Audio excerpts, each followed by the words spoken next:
rival. Miami and Virginia, we've got next up here in the ACC. Miami, 2.5 point road favorites, 47.5 the total in this game. Virginia, it wasn't pretty, but they get a win against Georgia Tech. I should have known that Georgia Tech now is a favorite. Shouldn't really trust them, even though they were starting to play a little bit better since the firing of Jeff Collins. And sure enough, Virginia beats them 16-9. It was a much better defensive performance from Virginia, but the offense still continues to sputter. Not been the same year for Brennan Armstrong. Much worse, much weaker offensive line. Not as many skill position weapons. And Miami, I mean, now that is 6 straight games, Connor Mack, without a point spread cover. 0-6 ATS. How's Mario Cristobal working out for you right now? What a disaster here. 45-21 against Duke. Your wins this year were Bethune-Cookman, Southern Miss, and Virginia Tech, who were an abomination this year.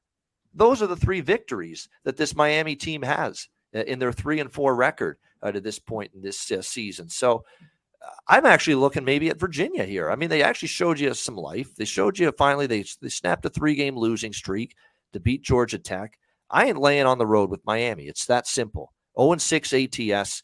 Like I said, the only wins were Bethune-Cookman, Southern Miss at home, and Virginia Tech on the road, and they didn't cover that game. They let Virginia Tech through the back door and only won by 6. It's just not a team I'm trusting. And their defense, my gosh, outside of that horrible Virginia Tech offense, they have allowed 27, 45, and 45 in 3 of their last 4 games. So I don't know. There's no way I'm laying points on the road with Miami. It's a question of whether I take Virginia or not.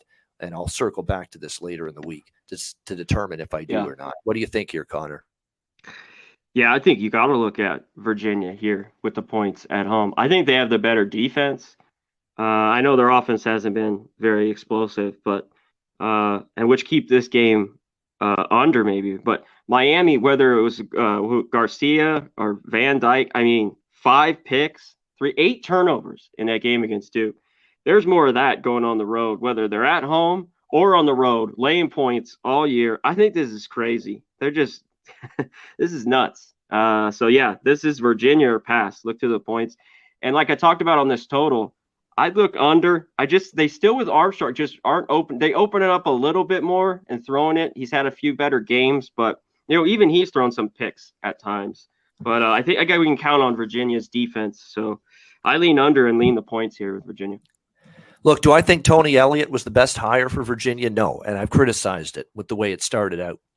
But be careful here now. Virginia got the bye week before the Georgia Tech game, chance to hit the reset button, and they played one of their best games of the year. Now, again, Georgia Tech's not a great team, but they had their best game of the year, and maybe the bye week revitalizes Virginia, recharges their batteries, and maybe this is a team you can back coming out of their bye week. That's the preferred option for me. And certainly it sounds that way for Conor, too. Certainly isn't laying points on the road with this Miami team with a bad defense, bad quarterback play, turning the ball over left and right, all kinds of issues. They should put a turnover chain on all these Miami players every time they turn the ball over instead of forcing turnovers. Then they'd be able to – then that turnover chain would have been out 100 times by now this season if they had given it to the players every time they cough it up instead of force one. All right, next.